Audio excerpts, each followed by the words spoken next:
Welcome back to the show, everyone. All right, it is the third roundup of January, and I've got a bunch of stories for you today. I'm going to kick it off with potentially some good news for Warcraft 3 Reforged, which I know that seems a bit insane to say, but no. There's a recent survey that has came out from Blizzard. It was spotted by Warcraft Tavern, and it does give us a little bit of a glimpse into things. Now, the context here is back last summer, Mike Ybarra, the leader of Blizzard, did say that there would be more on Warcraft 3 Reforged soon. We then had an update that did some good things, but also had some issues, and then things had been largely quiet, so that did leave a lot of us really quite concerned about the state of things. However, the questions in the survey are interesting. It's not just a, what's your experience been so far? But no, they are rather actually asking about features. Now you can quickly see an overall glimpse at this here. Quite a lot of questions, fairly in-depth. It's essentially just talking about game features that are missing. One very interesting phrase, though, is soft relaunch, right? The idea of basically a soft relaunch that would come along with new features. The idea and the scope of this is rather interesting, so it would be adding in ranked play, leaderboards, player profiles, clans, tournaments, and custom campaigns, right? So getting all of that, and then also some new features. Legacy Warcraft 3 in-game art update. So that's kind of interesting, I guess, making that be better. A UI and UX revamp, so making menus, lobbies, chat, that sort of thing better, which I think would be quite nice. A storage size reduction, Reforged campaign improvements, and Reforged environment art rework. That is something that I think is quite fascinating. Now, note it does say environment art, so this is not going to be covering the actual models that you're fighting with, which I think is kind of unfortunate. I do think that they are off-modeled as compared to Warcraft 3, but certainly, in principle, that does seem fairly good. I've got to say, I really would have liked the initial thing that they had promised everybody, which was that, like, properly updated with the modern Warcraft canon, new cutscenes, things that are reshot to be more dynamic and engaging.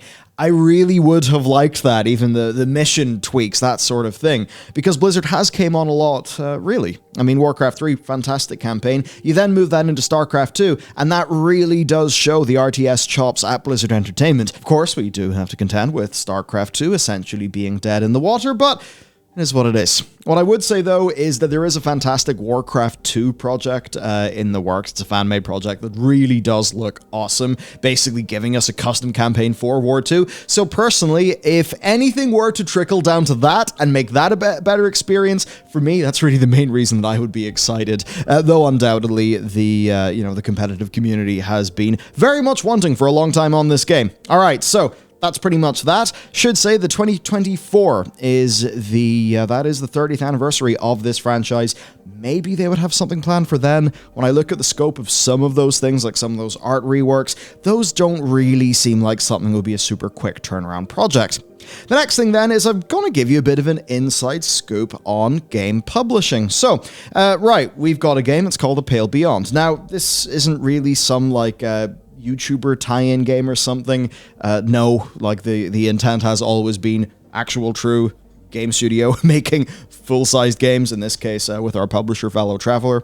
We recently announced the release date for the game, and I thought I'd give you a quick update on what that actually means from the perspective of the developer who is doing the releasing. So, number one, 24th of February 2023. If you would like to wishlist us, that obviously would be pretty damn nice. Those wishlists actually do matter, and I'll talk a little bit about Steam algorithm concerns. Right now, we have 77,693 wish lists. Personally, I'd love to get to 100k, but this is a number of wish lists that, generally speaking, is pretty excellent for an indie title. So that's something that we're very happy about. Apparently, the conversion rate on some of our store page metrics is also quite good, as is our follower. Our actual follower count, the way you can follow a game on Steam. So all of those are good indicators for us. Another good indicator is that the PR people have been apparently rather inundated with requests for keys. So part of that could just be my audience. That said, that audience has not been pointed anywhere where they would be requesting those keys. And when we hop over to the to the game's press, well, I've managed to just put this RPS article in twice. No, we've got coverage from RPS, VG247, and quite a few other sites. We actually got coverage from 2 pretty good-sized Japanese sites, which was, I mean, quite unexpected because the game's not localized to Japan, but absolutely was a very welcome thing indeed. So, the RPS stuff was great. I mean, especially coming from their editor-in-chief. We appeared in a few people's, like, you know, top RPGs that they're looking forward to in the year. So all of that is going pretty damn well. Now, obviously, we are rather close to Hogwarts Legacy. That's not something that we're overly concerned about. We are a little bit after them, and look, you have to release at some point in time. And, you know, the more that you kick it back and back and back, as the person releasing the game, well, you actually do run into issues there, because the more that you delay, then the older your wish lists are. And the older your wish lists are, then the further away release date is from the initial audience expression of purchase intent, which was clicking the wish list. So essentially what you don't want to do is like stretch things out way too much by just constantly kicking the can down the road. Ultimately, though, we're in a situation where like our mock review was very positive. I was thrilled about that. And one thing that I suppose I would really add as a tip, as just sort of advice for other indie devs, demos are awesome. Now, demos will be bad for your game if the demo isn't good. So the way that we did it is initially we were doing our demos as a time-limited thing during, like, you know, the Steam festivals, Lunaricon, that sort of thing. But eventually, though, when the demo was overall at a level of quality that we were pretty happy with, we just left the demo up. And this is, I think, something that was perhaps kind of key to some of our success. Essentially, whenever I see comments about the game, right, like under our trailer, as an example, there are loads of people saying, played the demo, outstanding, cannot wait for more. That's really good, because it brings something in called social proof. So when somebody's like trying to make a consideration, like, do I want to check this thing out? They'll obviously want to know what other people think. So as an indie developer, instead of just having a cool trailer, also have a really cool demo. And if people enjoy that demo, then that will actually get the word of mouth to roll. Now, one downside for us is we announced all of this on the day that loads of mainstream media layoffs were announced. So we did get a little bit lost in that news, but even with that, we have seen pretty much all the numbers that we would want to see. So from the development perspective then, we're very happy. Sentiment on the demo from players is excellent. I mean, QA testing is something that we have been doing for many months, since well before the new year. Both internally and actually externally via 2 different means. So lots going on there.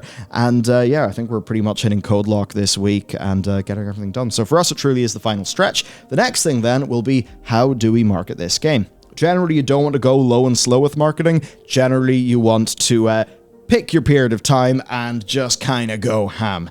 So I'll have a bit of a meeting with my team pretty soon to get a little bit more of that locked in. But overall, that's been our experience. Will we hit 100,000 wish lists? Hard to say.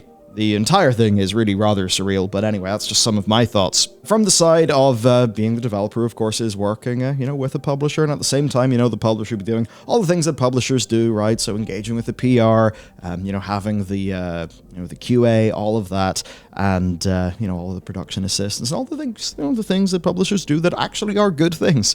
It's one of those things where I think publishers, the functions that they do are not particularly seen by a lot of end users, but certainly from the developer perspective, and certainly when doing your first game, the expertise is invaluable. So that's a little bit of our experience in getting a game out there. Next, though, we do have some Ubisoft backtracking, so quite fun. Number 1, we do have a confirmation of a dead game. That game is called Project Q. I had seen a little bit of this. I think it was only really being played in closed testing that I think was actually NDA'd. This is a game that did have some of its footage leak in April of this year. It was a battle royale. The game didn't even receive a full name, so it's not particularly confusing, or, you know, surprising that the game has now been cancelled. Now, we don't know whether the cancellation of this game is included in the 3 games that we recently heard about from their, their financial report. Hard to say exactly, but, well, the Ubisoft graveyard is only getting larger. Next then, Yves Guillemot getting himself into quite a bit of hot water for not a particularly well-worded statement that really did piss off a lot of his staff. Basically, he just kind of said, all right, things are a bit up shit creek, but we do have a very strong plan. The ball's in your court. Let's deliver. Now, the problem to the staff was that felt pretty bad, considering loads of Ubisoft's problems have stemmed from Ubisoft's leadership.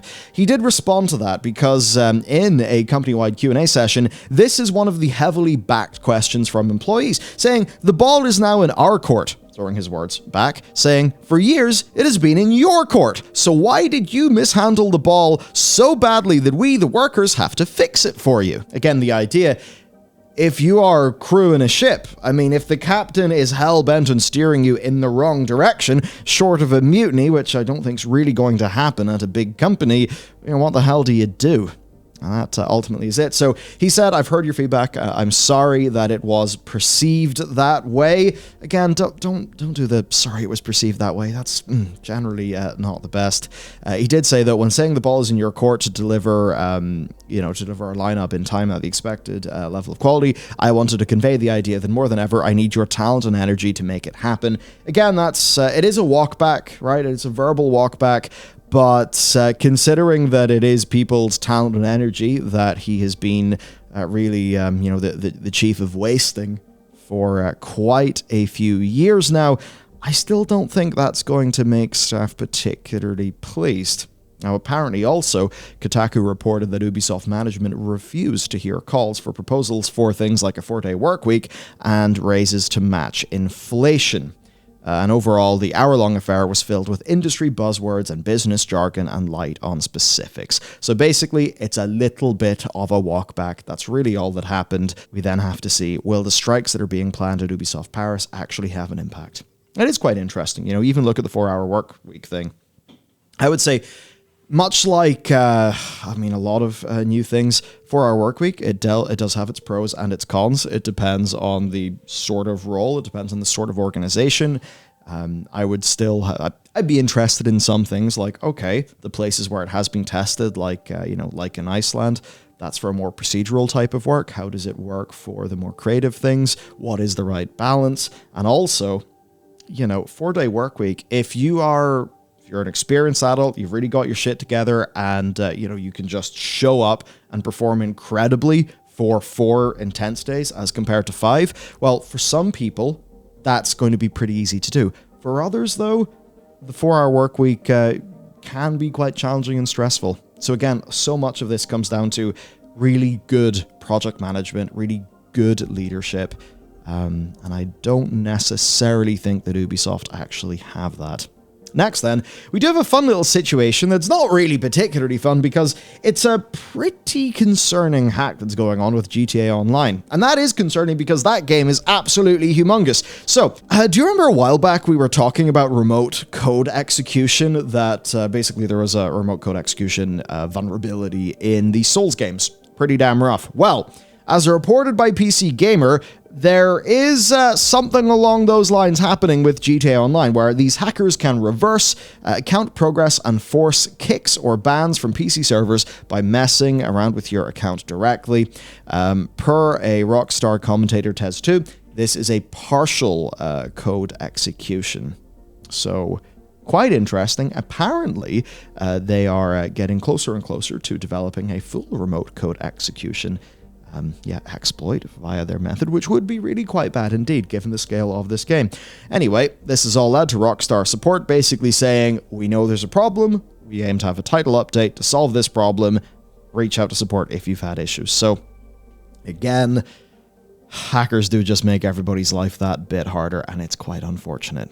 Now, it's time to talk a little bit about transmedia strategies. And this really is a fascinating thing. So, The Last of Us, of course, has had its HBO show come out, and apparently the show is really, really good. The only thing that I've heard that's been bad about it, I'll do this in a spoiler-free way, so don't worry, is, let's just say, the interpretation of how a character goes out was, I think, done with a degree of artistic flair, with the aim of making it seem particularly uncomfortable. I think some people found that to be quite gratuitous and untasteful, whereas for other people it was very haunting and effective. As to what you think, I will let you make your own mind up about that. But what is noteworthy here is that we've seen a 238% spike in sales week on week for The Last of Us Part 1. Now, this is going to be a humongously good rally for Sony. Now, yes, that is a 238% spike. Again, if the principle is small, then overall that's not a particularly massive number. But what I would say is, you've got to remember, Last of Us Part 1 Remastered, or whatever the hell the new version's called for the PS5, that is an expensive game. And if it's mostly people buying that, then yeah, that'll be a really nice win for Sony that'll help keep this brand a bit more alive. And it does show, along with the likes of The Witcher and, of course, Edge Runners for Cyberpunk 2077, that, and Arcane for League, that these transmedia narrative projects really can work astoundingly well. And I'm going to hit you with something that honestly was a bit shocking to me. So, Halo TV show, to be honest, from what I've seen and heard, ain't my John Halo. Very, very confusing, bizarre things have been done. I think that the Last of Us adaptation has, I mean, from what people have said, it has been quite faithful. Yes, there is the aforementioned death that happens in a more, artsy way, we could put it, and some people found that a bit disturbing. But broadly speaking, it does seem like it's going to be fairly faithful to the actual thing. Well, with the Halo show, that of course was maligned, it was mocked, people talking about the old war crimes, doing the thing with the prisoner of war, and all of that, all the bizarre diversions from the Halo canon, things that have really made people feel that it's been a complete misfire on the Chief. Well, we should actually say that Halo was the #1 show on Paramount Plus streaming until December of 2022. The only thing that could beat it, and this was all news to me, the only thing that could beat it was something called 1923. So this is a prequel to, I am told, literally the largest show on American TV right now, called Yellowstone. Yeah, I had no idea. Like, I think I'd seen a Yellowstone poster. I didn't know it was like the largest show in America, so that's kind of cracked. But that Halo was able to compete at that level is impressive. And then that doesn't really seem to have turned into much for Halo Infinite is, I think, rather expected. When you look at Witcher, Henry Cavill, pretty great. Some of those episodes, pretty good. As an adaptation of the original, Andrei Sapkowski books, not particularly great. For some people, a lovable mess. I don't really think anybody would be out there saying it was excellent in every way. But at least to a lot of people, they connected with the character. They were invested in the story, and that meant that they wanted to play that story out in the video games. I think in Edge Runner, you'll see the same thing. I think in The Last of Us, you'll see the same thing. And then you think about John Halo, and I really don't think that you will see that, just because it doesn't have as much of a narrative focus. I mean, lots of us love the world and all of that of Halo, but it just doesn't seem that it really translated. Speaking of things that didn't translate, well, the Marvel stuff really didn't translate particularly well to Avengers. I mean, man, let's just think about Sqeenix's hit rate on live services between, Avengers and Babylon's Fall. It's pretty damn rough. Now, of course, the studio that makes the Avengers, and basically the Western holding of Sqeenix, they were acquired by the Embracer Group, right? Or this kind of new kid on the block with a massive amount of money, or just hoovering up everything they can. Turns out that the Embracer Group doesn't particularly want to pay for Square Enix's mistake. I think making it very clear that they acquired Crystal Dynamics to do the things that Crystal Dynamics has generally been good at, and to do some work on those IPs. Not because the Embracer Group suddenly thought, the Avengers, yes, we'll turn that live service around. So what's going to happen is that March 31st is patch 2.8. That will be the last balance update. It will turn off the ability to purchase premium currency, and any held premium currency will be converted into in-game currencies for upgrades. All marketplace and challenge content will be free to players at that point, and there will be no further gameplay content released for the game or worked on.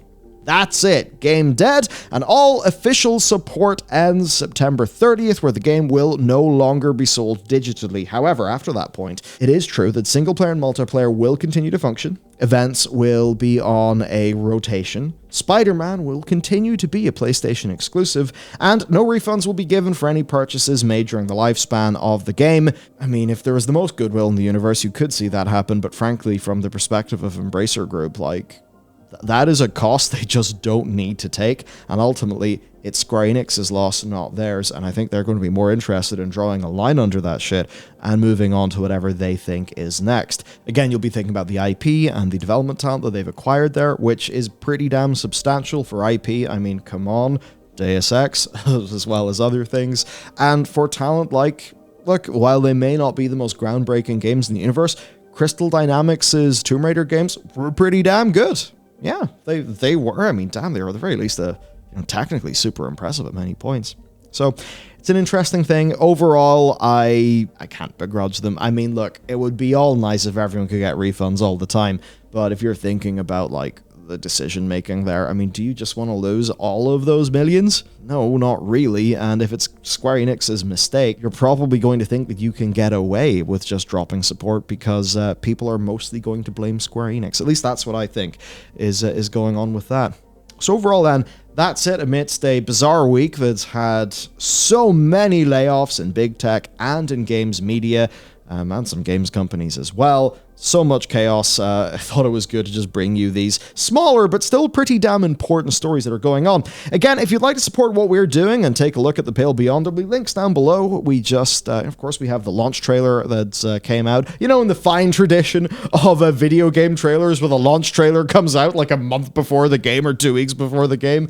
But hey, it is what it is. I hope I can make more cuts of the trailer and show you more cool stuff as time goes on. But yeah, I'd really appreciate your support there for fairly obvious reasons. A lot of us have been putting a lot of, heart and soul into this game for quite a lot of time, and it's pretty damn crazy that we're almost ready to get it out in the wild. Crazy stuff. Anyway, that's it for today. I hope that this has been, entertaining and informative. Let me know what you think about these. Of course, you can check out the many other stories we've covered. I'd recommend this one about Brian and Blizzard. It's actually pretty damn rough. This ranked stacking, I think, is really going to be damaging this company. There's a reason a lot of companies have dropped the practice. It was apparently pretty damn bad when Microsoft did it. It's not good to see it happen at Blizzard, so I think it's a pretty interesting and important story. So I'll leave you with that. Otherwise, have a great day.